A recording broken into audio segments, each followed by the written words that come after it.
I. Digestión. Pruebas recientes han descartado de una vez por todas la teoría de que la carne humana supone el combustible para los no muertos.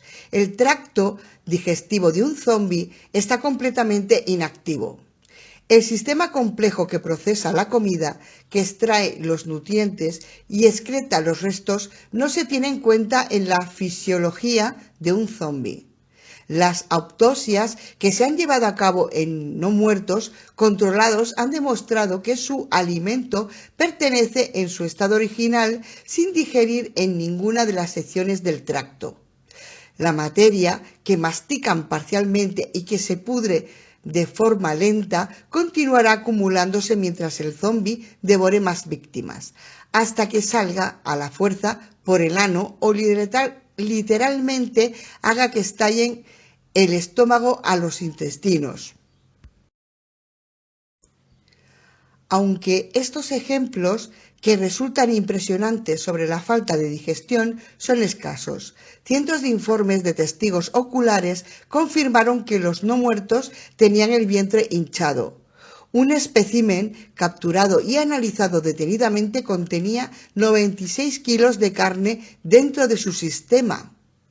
Existen casos aún menos numerosos que han confirmado que los zombis continúan alimentándose hasta mucho después de que su tracto digestivo le haya explotado desde dentro.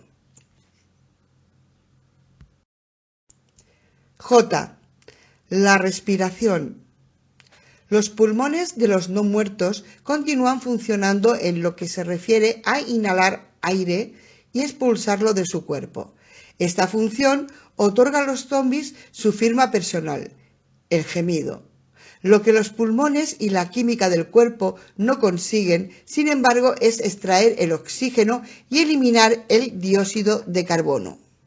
Dado que el solanum obvia la necesidad de ambas funciones, el sistema respiratorio queda obsoleto en el cuerpo de un ghoul.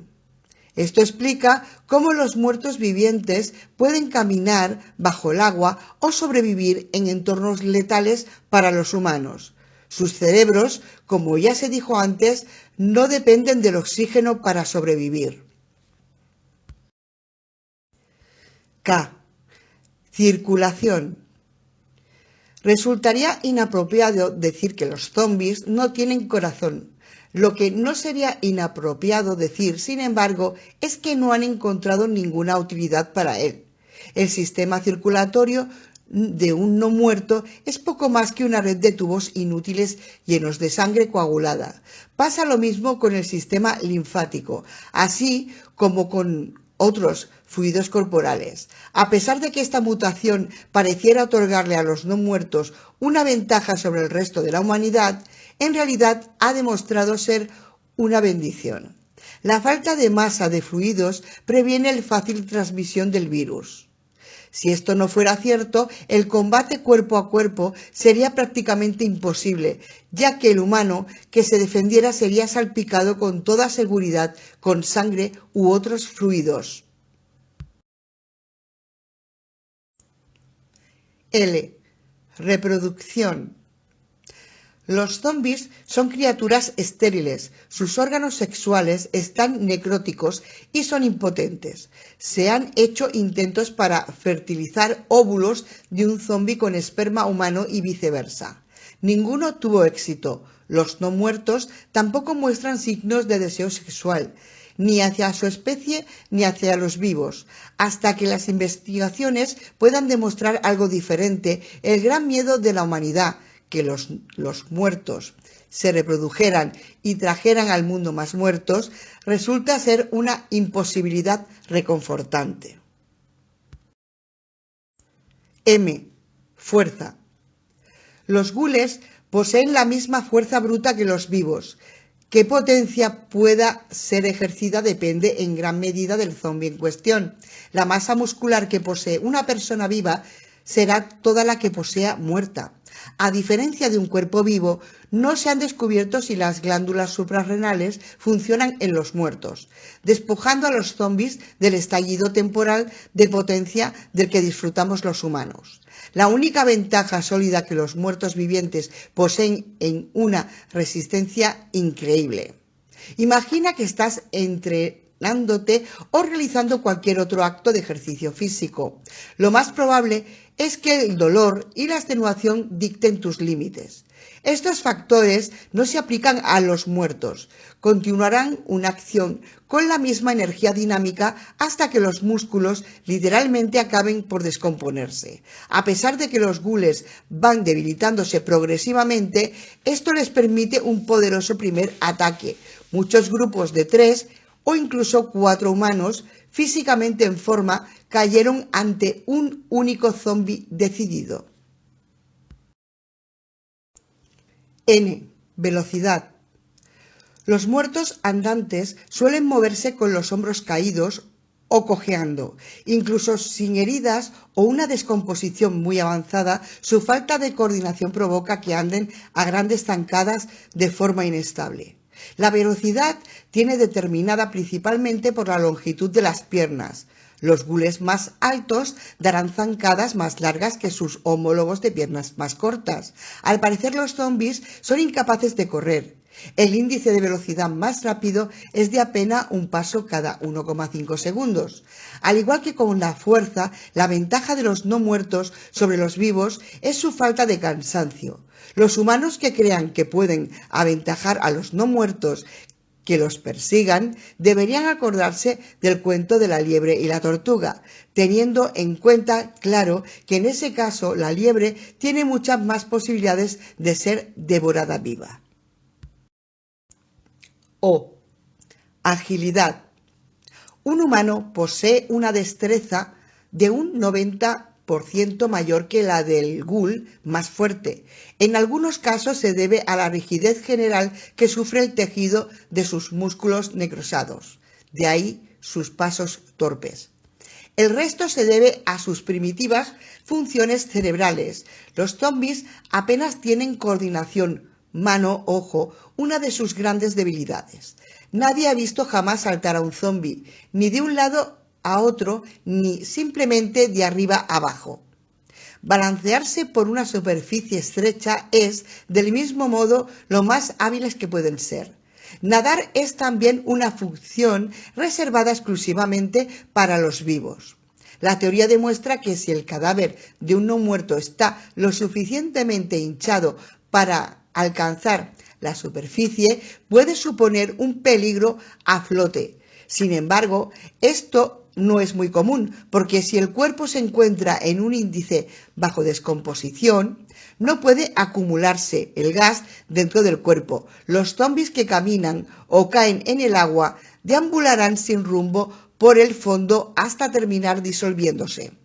Pueden ser escaladores con éxito, pero solo en ciertas circunstancias. Si los zombies perciben que la presa se encuentra encima, por ejemplo, en el segundo piso de una casa, siempre intentarán llegar hasta ellos. Intentarán escalar cualquier superficie sin importar lo viable o inviable o imposible que resulte. En todas, excepto en las situaciones más fáciles, estos intentos han terminado en derrota, incluso en el caso de las escaleras, donde solo se requiere la coordinación mano a mano, únicamente 1 de cada 4 zombies lo consigue. 2. Patrones de comportamiento. A. Inteligencia. En repetidas ocasiones se ha demostrado que nuestra mayor ventaja sobre los no muertos es nuestra habilidad para pensar. La capacidad mental promedio del zombi se encuentra por debajo de la de un insecto. En ninguna ocasión han demostrado habilidad alguna para razonar o usar la lógica, intentar llevar a cabo una tarea, fallar, entonces por ensayo y error descubrir una nueva solución en una habilidad que comparten muchos miembros del reino animal, pero que los muertos andantes han perdido. Los zombies han fallado repetidas veces en los laboratorios los test de inteligencia ajustados al nivel de los roedores. Un caso realizado en exteriores exponía a un humano de pie al final de un puente desplomado frente a una docena de zombies al otro lado. Uno por uno, los muertos andantes caían por uno de los lados al intentar inútilmente alcanzarlo. En ningún momento ni uno solo de ellos se dio cuenta de lo que estaba pasando y cambió su táctica en modo alguno. De forma contraria al mito y a la especulación, nunca se han visto a los zombies usando herramientas de ningún tipo. Incluso coger una piedra para usarla como arma está más allá de sus entendimientos. Esta simple tarea probaría un proceso de pensamiento básico que implica comprender que la roca es un arma más eficiente que la mano desnuda. De un modo irónico, la era de la inteligencia artificial nos ha permitido identificarnos más fácilmente con la mente del zombi que con la muestra de los nuestros más primitivos ancestros. Existen escasas excepciones, pero incluso los ordenadores más avanzados carecen de la habilidad para pensar por sí solos. Hacen lo que están programados para hacer, nada más. Imagina un ordenador programado para llevar a cabo una función. Esta función no se puede parar, modificar o eliminar. No puede almacenarse ningún dato nuevo, no puede instalarse ninguna orden nueva. Este ordenador desempeñará una única función, una y otra vez, hasta que la fuente de energía finalmente se termine. Así es el cerebro de un zombi. Conducido por el instinto, es una máquina monotarea impenetrable, que no puede forzarse y que únicamente puede ser destruida. B. Emociones. No se conocen sentimientos de ningún tipo en los muertos andantes. Toda clase de guerra psicológica, desde enfurecer a los no muertos a provocar que sientan piedad, ha acabado en desastre. Alegría, tristeza, fe, ansiedad, amor, odio, miedo. Todos estos sentimientos y miles más que constituyen el corazón humano resultan tan inútiles para los muertos vivientes como el órgano del mismo nombre. ¿Quién sabe si esto supone que para la humanidad su mayor debilidad o su mayor fuerza? El debate continúa y probablemente lo haga para siempre. C. Recuerdos. En la actualidad, creemos en vano que un zombi retenga los conocimientos de una anterior vida.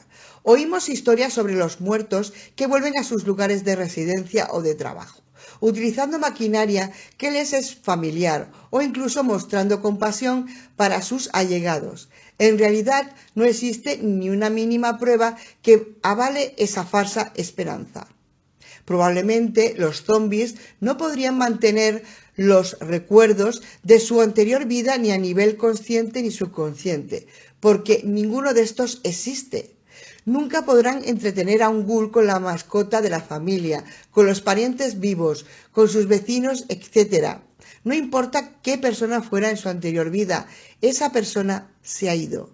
Ha sido reemplazada por un autómata desprovisto de mente con el único instinto de alimentarse. Esta situación implora la siguiente pregunta: ¿por qué los zombies prefieren las zonas urbanas a las afueras? Para empezar, los no muertos no prefieren la ciudad, sino que simplemente se quedan en el lugar donde resucitaron. En segundo lugar, la principal razón por la que los zombies tienden a quedarse en las ciudades en lugar de desplegarse hacia las afueras es debido a que las zonas urbanas contienen una mayor concentración de presas. D. Necesidades físicas. Además del hambre, que discutiremos más tarde, los muertos no han mostrado ninguna de las necesidades o carencias expresadas en vida mortal. Nunca se ha visto a los zombies dormir o descansar bajo ninguna circunstancia. No han reaccionado ni al frío ni al calor extremo. En condiciones meteorológicas extremas nunca han buscado refugio. Incluso algo tan simple como la sed es desconocido para los muertos vivientes. Desafiando a todas las leyes de la naturaleza, el Solanum ha creado lo que podría describirse como un organismo autosuficiente en todos los aspectos. Comunicación. Los zombies no poseen habilidades para el lenguaje, aunque sus cuerdas vocales están capacitadas para el habla. Su cerebro no. La única habilidad vocal parece ser un lamento profundo. Los zombies liberan este gemido cuando identifican a la presa. El sonido perdura bajo y constante hasta que se realiza el contacto físico. Entonces cambia de tono y volumen cuando el zombie comienza su ataque. Este sonido espeluznante, asociado comúnmente como los muertos andantes, sirven como llamada para otros zombies y tal y como se ha descubierto recientemente, es un arma psicológica muy potente. Véase defendiendo. Dinámicas sociales. Siempre han proliferado teorías de que los no muertos funcionan como una fuerza colectiva, como un ejército comandado por Satán o una colmena de algún tipo de insecto que se siente atraído por las feromonas. La idea más reciente afirma que consiguen consenso de grupo mediante telepatía. Lo cierto es que los zombies no poseen organización social de la que hablar. No hay jerarquía, no hay una cadena de mando, no se dirigen hacia ningún tipo de colectivización. Una horda de no muertos, sin tener en cuenta tamaño o apariencia, es simplemente y llanamente un grupo de individuos. Si cientos de gules convergen en el emplazamiento de una víctima, se debe a que cada uno se ha dejado llevar por su propio instinto. Los zombies parecen ignorarse entre ellos. No se ha conservado nunca que reaccionen a la visión de otro a ningún alcance. Esto nos devuelve a la cuestión de la percepción. ¿Cómo puede un zombi distinguir entre uno de los suyos y un humano u otra presa en el mismo campo de acción? Aún no se ha encontrado una respuesta. Los zombies eluden la presencia de otros zombies del mismo modo que eluden objetos inanimados. Cuando se chocan con otro de ellos, no expresan ningún intento de relacionarse o comunicarse. Los zombies que se alimentan del mismo cadáver tiran de la carne en repetidas ocasiones, en lugar de apartar a empujones a sus competidores. La única sugerencia de esfuerzo en común se ha observado en ataques en un grupo notorios. El gemido de un ghoul llamando a otros que puedan percibir tal sonido. Una vez que oyen el lamento, otros muertos andantes casi siempre convergen en su emplazamiento. Un estudio antiguo expuso la teoría de que se trataba de un acto deliberado cuando un explotador usaba su gemido como señal para que los otros atacaran.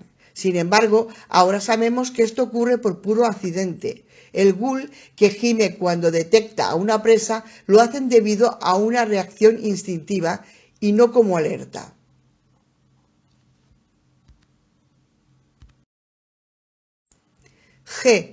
Cazar. Los zombies son organismos migratorios, no muestran aprecio alguno hacia el territorio o el concepto de hogar.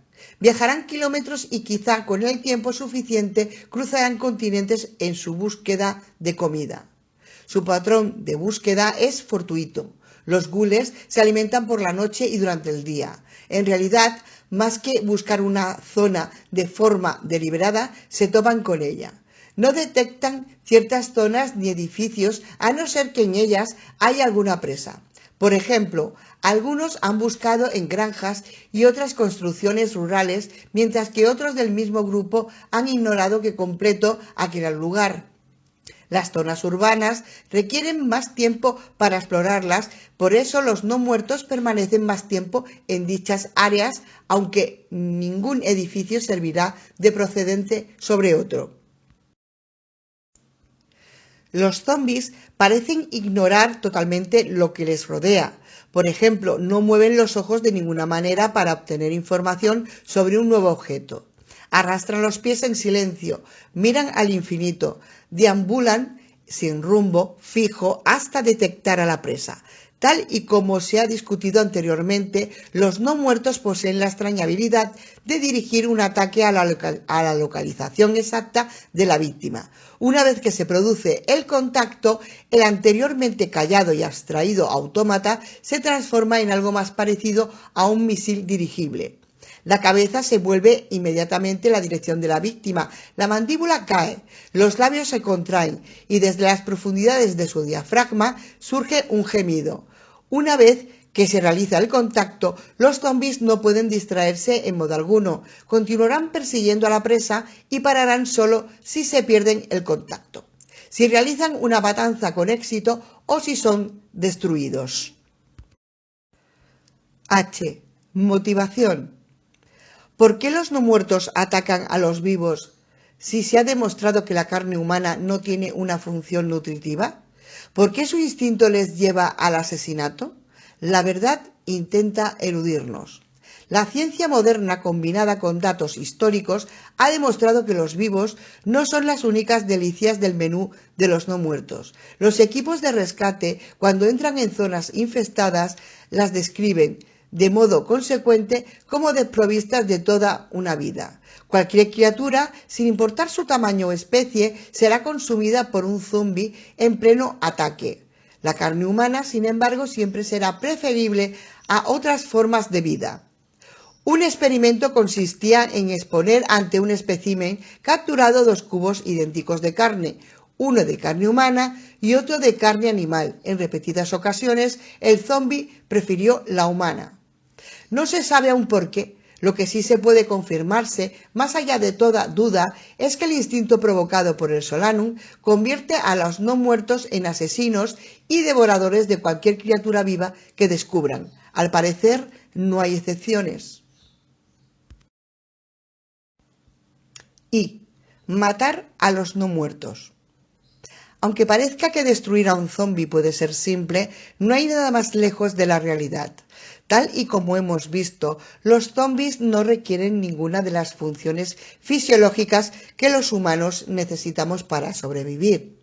La destrucción o el daño severo al sistema circulatorio, digestivo o respiratorio no harían nada a un miembro de los muertos andantes, en tanto en cuanto esas funciones no se mantienen en el cerebro. Simplemente piensa que existen miles de formas de matar a un ser humano y solo una de matar a un zombi. El cerebro debe ser destruido de cualquier manera posible. J. Deshacerse del cuerpo. Los estudios muestran que el Solanum puede vivir en el cuerpo de un zombi destruido durante otras 48 horas. Se ha de tener un cuidado extremo a la hora de deshacerse del cadáver de un no muerto. La cabeza en particular conlleva el mayor riesgo, dada su concentración del virus. Nunca cargues con el cadáver de un no muerto sin ropa protectora. Trátalo como si fuera cualquier clase de material tóxico o altamente letal.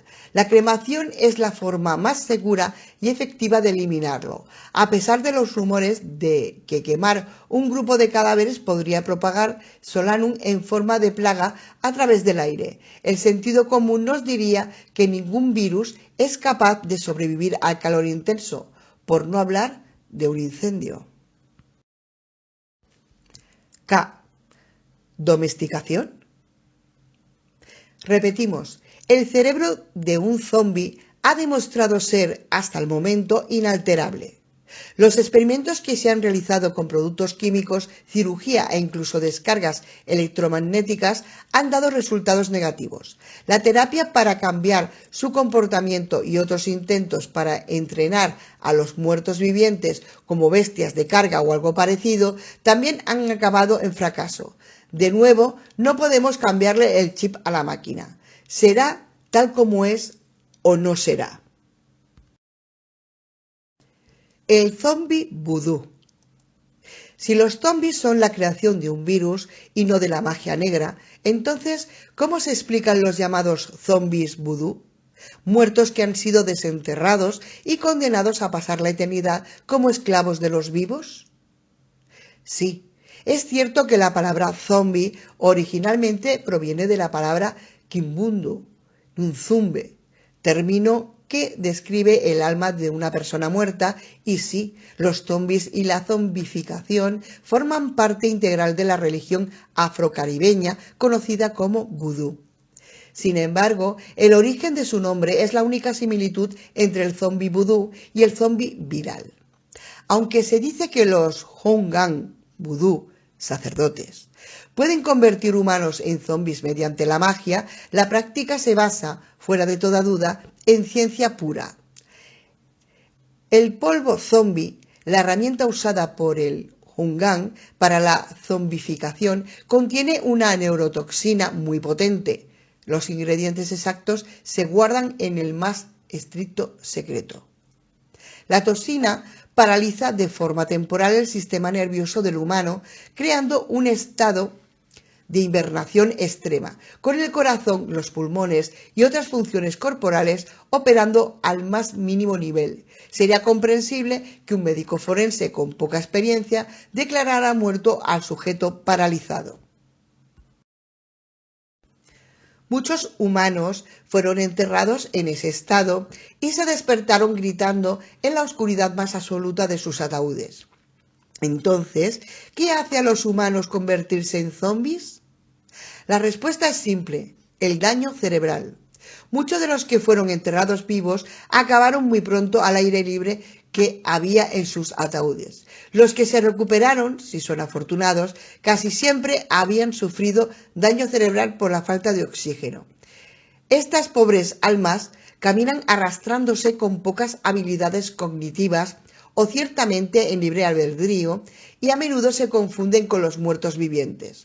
¿Cómo distingues a un zombi vudú de una especie auténtica? Las señales son obvias. 1. Los zombis vudú muestran emociones. Las personas que sufren daño cerebral a causa del polvo aún son capaces de mostrar los sentimientos normales de un ser humano. Sonríen, lloran, incluso gruñen con furia si se hace daño o, por el contrario, lo han provocado, algo que los zombis de verdad nunca harían. 2. Los zombis vudú piensan, tal y como se ha afirmado antes, cuando un zombi de verdad se topa contigo, inmediatamente se dirige hacia ti como una bomba inteligente.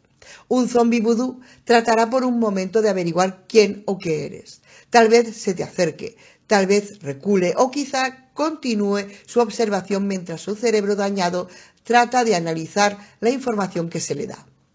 Lo que un zombi vudú nunca hará es alzar sus brazos, dejar caer su mandíbula, desatar un infernal gemido y andar a tropezones directamente hacia ti.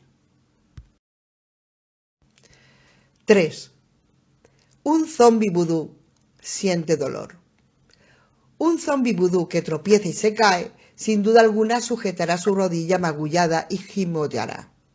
Asimismo, uno que sufra por otra herida anterior se la cuidará o, por lo menos, será consciente de la existencia de la herida.